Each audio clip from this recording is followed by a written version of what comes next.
and welcome to the show with me, Gillian Gottsell. Today, my guest is Stefan Rust. Stefan Rust, who is the CEO of Bitcoin.com. Welcome indeed to the show. Thank you, Gillian. Thank you for having me, and glad to be on your show and talk to your fans and audience. Brilliant. Listen, we've met a couple of times now. We've been globe-trotting a bit in Vienna and London. And so I want to ask you, you're in the job now about 4 months. What's it like being the CEO of Bitcoin.com? Super fun. I've got a great team. I'm enjoying it. I work really well with Roger and love the creativity and energy that Roger has. And yeah, smart people, smart community, and a great platform.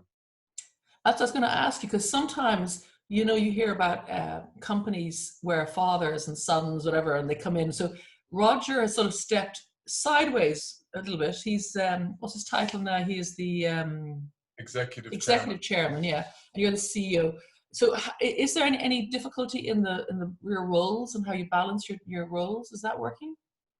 No, I think we're very complementary. We are both very competitive. We see the globe as the opportunity, and we now have the ability to what we call multi-thread. So we can both drive simultaneously at the same pace, with the same energy around the same vision. The core is we share the same vision for what we see, what we're trying to achieve with Bitcoin.com. And we have complementary skill sets. And he has a great brand name that we, from an operation product perspective, can help promote.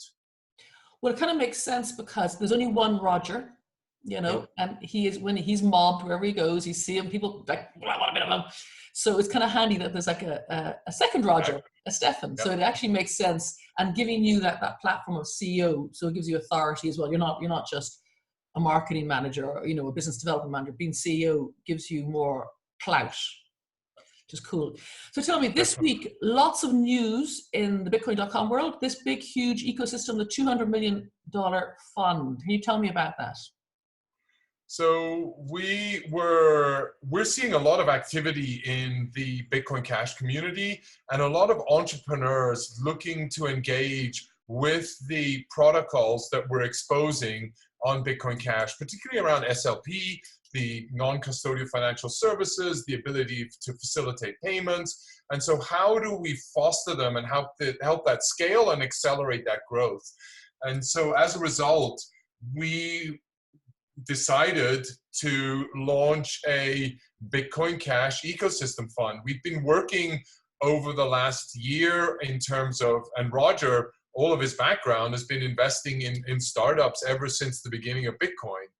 And we, in the last year, at least since my involvement with Bitcoin.com, have been investing on a regular basis in a lot of very interesting startups. And we had been partnering with a number of venture capital funds who have co-invested alongside us.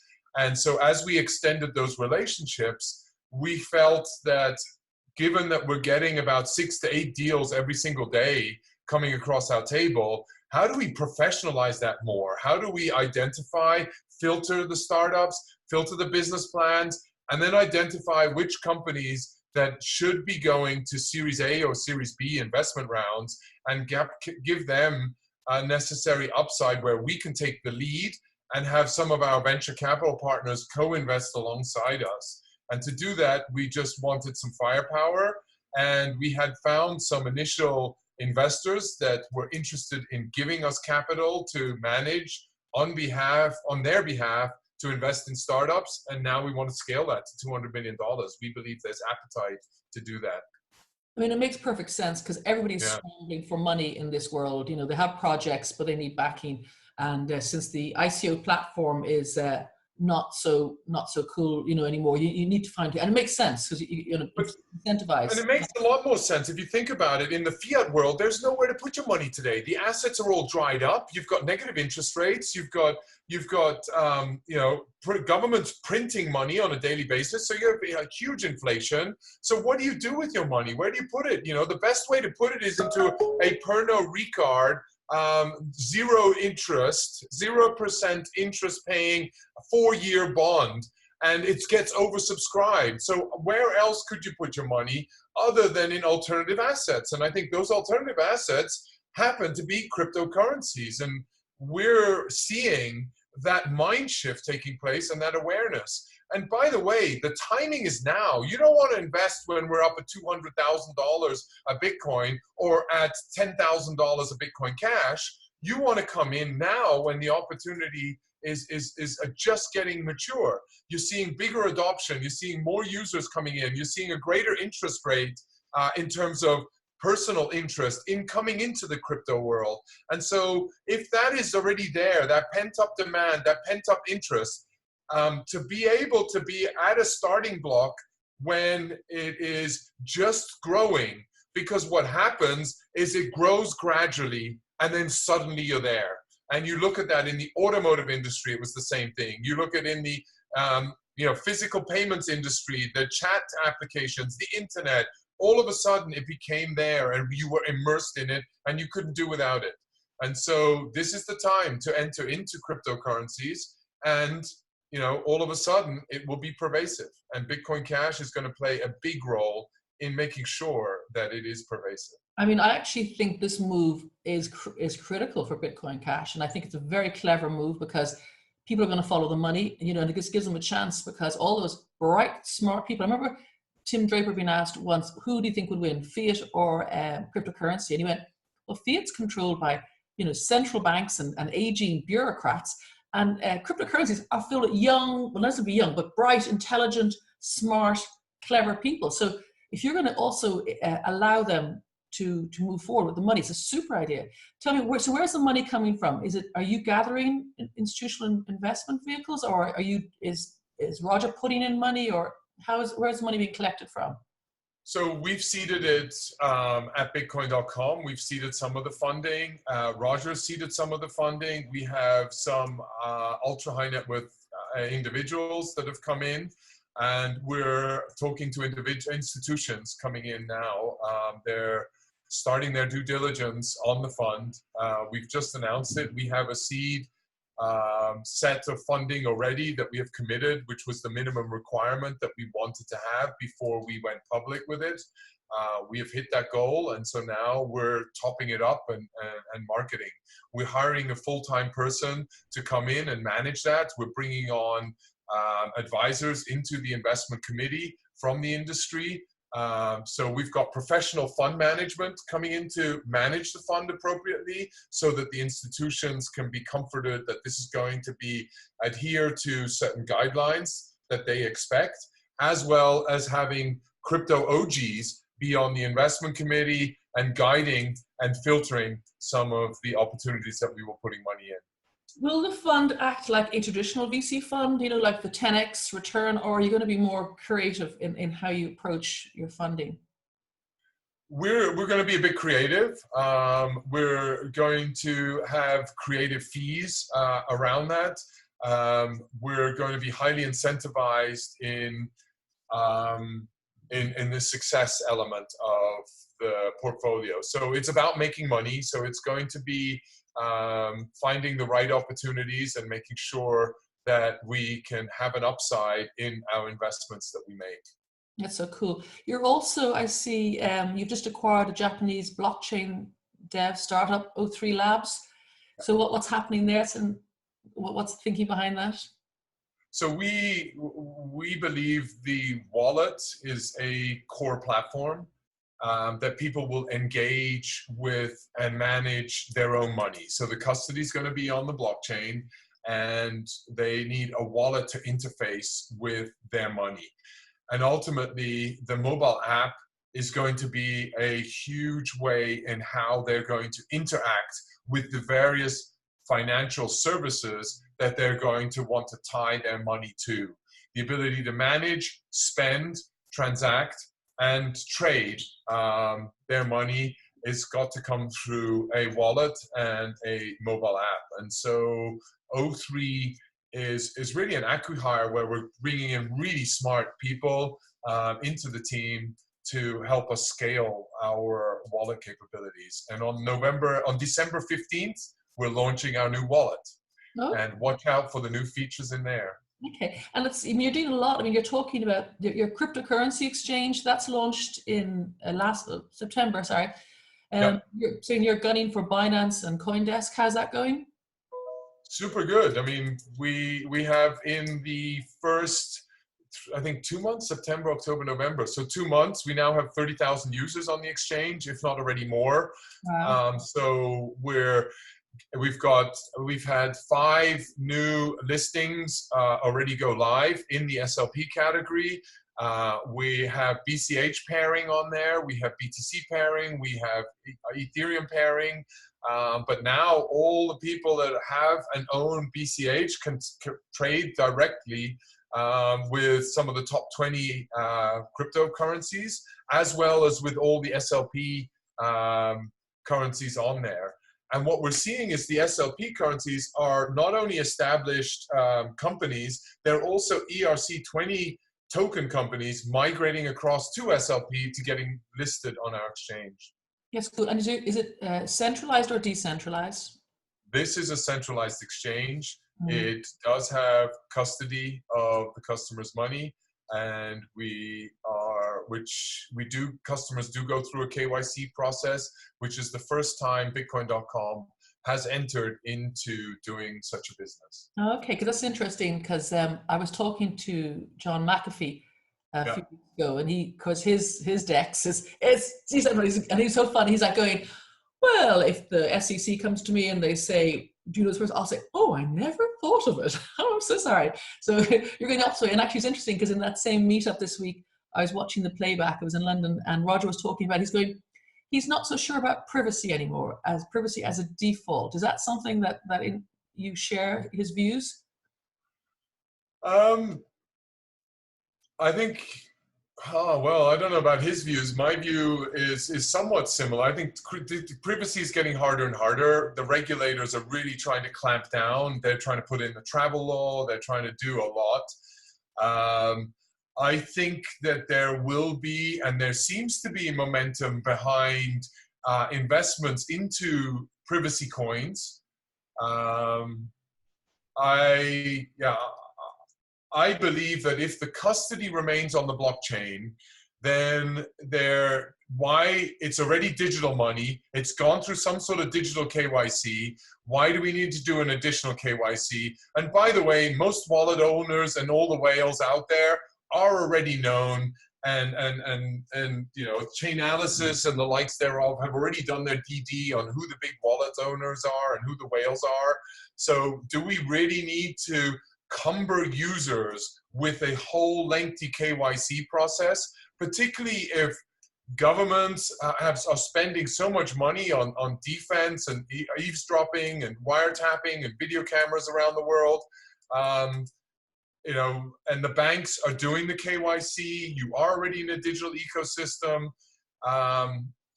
We just need to ensure that the money is not going to harming people, right? I do believe in that model, and I'm going to try and protect from harm. Yeah, okay, that's fair enough. But I do believe in censorship resistance. I mean, to me, that is super important, and we want users to control their money. That's the utmost importance. I think there's a lot, I mean, this whole thing about privacy and anonymity and all the rest of it, it's like, before I entered this world, the common thing is like, well, if you've nothing to hide, why should you have all your privacy, which is, of course, we know that the death of privacy is the death of democracy as we know it, because if the government bodies know everything about you, you're powerless, you're in their hands. And it's something, it's you have to unthink it, because I mean, you're into this industry a long time, but when I first came in, this privacy thing, it never really occurred to me that I should be fighting for it. I mean, that makes sense now. The scales have fallen. And at the end, just a quick thing, it was funny. Roger was talking again, as he does before, about the criminal lawbreakers. And I was listening to him, and then he was going, of course, and he was quoting Rosa Parks and the founding fathers of America, the Boston Tea Party, all this type of stuff. And I suppose here in Ireland, we have, we've had the fighters trying to break free from Britain. So, you have to fight sometimes for what you believe is to be true, and if it's morally wrong, it's you know, if law is unjust, you have to oppose it. So we were just chatting before we went on air. You're a libertarian, so is Roger. Your view of the world then going forward, what is your utopia for people and their money? I believe, I mean, I want people to have choice, and choose a currency that they want, unencumbered with any sort of baggage associated with that money. Hence, I'm really keen to see tokens take off, and tokens based on any interest group, your culture, your preferences, your dislikes. So you can create tokens that represent your preference, right? Ultimately, those tokens and that community can value that token as they wish, and that can be publicly or privately exchanged as a medium of, act as a medium of exchange. So I can trade with you because we're both interested in red ants. I can exchange my red ant tokens with you, and you give me a beautiful, unique piece of wood with 3 red ants in there, for example, right? I prefer to do an equine one, a horsey one. Oh, we could do a horse one. Sorry, I should maybe choose a cuter animal. Yeah, well. But then on the flip side, I do think that you may just be interested in chewing gum. So I can have, or horses, right? So I should be able to do an atomic swap and be able to exchange immediately with you for the horse tokens that you like. Or you accept Bitcoin Cash, so I can swap it into Bitcoin Cash and we can trade using Bitcoin Cash. We need to make 2 things I really believe in facilitating that. We need to accelerate the velocity of exchange. Today, if you buy with credit card, if I pay you with credit card, it takes 3 days to drive that exchange, till you get the settlement and the fees.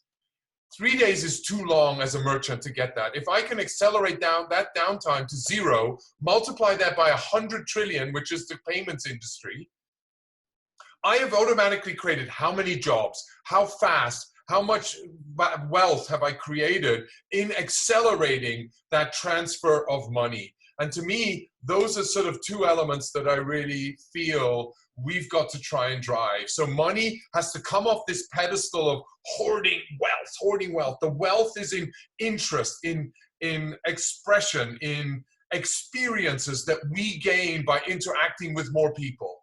And thereby we can bring societies closer together, number 1. And number 2 is, it's that wealth is reflection of the number of tokens that you have, and how do we then enable those tokens to be a medium of exchange within that closeness of community by accelerating the velocity of exchange. I love that. So what you're saying is currency is no longer money. It's interest. It's exactly. That's a fundamental shift, isn't it? And you're right, because the big thing, we know that every year when Oxfam does its report, like 1% of the world owns 80% of the world's wealth in old-fashioned terms. What is that all about? So this exactly. So money is no longer, that's a really nice, I hadn't actually heard that expressed that way before. So money is no longer just an exchange of value, it's an exchange of interest. And not as an interest as in the interest on the money you get in the bank, but interest as in what your passions are. Money is passion. Yeah, money is an expression of, tokens are an expression of your passions. That's so cool. And you know what, you had to say that the love of money is the root of all evil. That turns it all around, doesn't it? Wow. It definitely.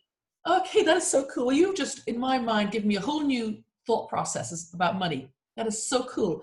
Thank you. I mean, it take us some time to get there, right? We have to do this cultural change. It'll take us some time, but that's the vision that we're pursuing, and that means it no longer, because people have issues about money, about whether they can grow up with no money, with too much money, they've got privilege, all these things that are wonky, because money is only the enabler to do what things we want to do, you know, to either to buy a house, to live in a house, to travel, to, you know, buy a horse, ride a horse, whatever, all those things we want to do. It's only the expression of it.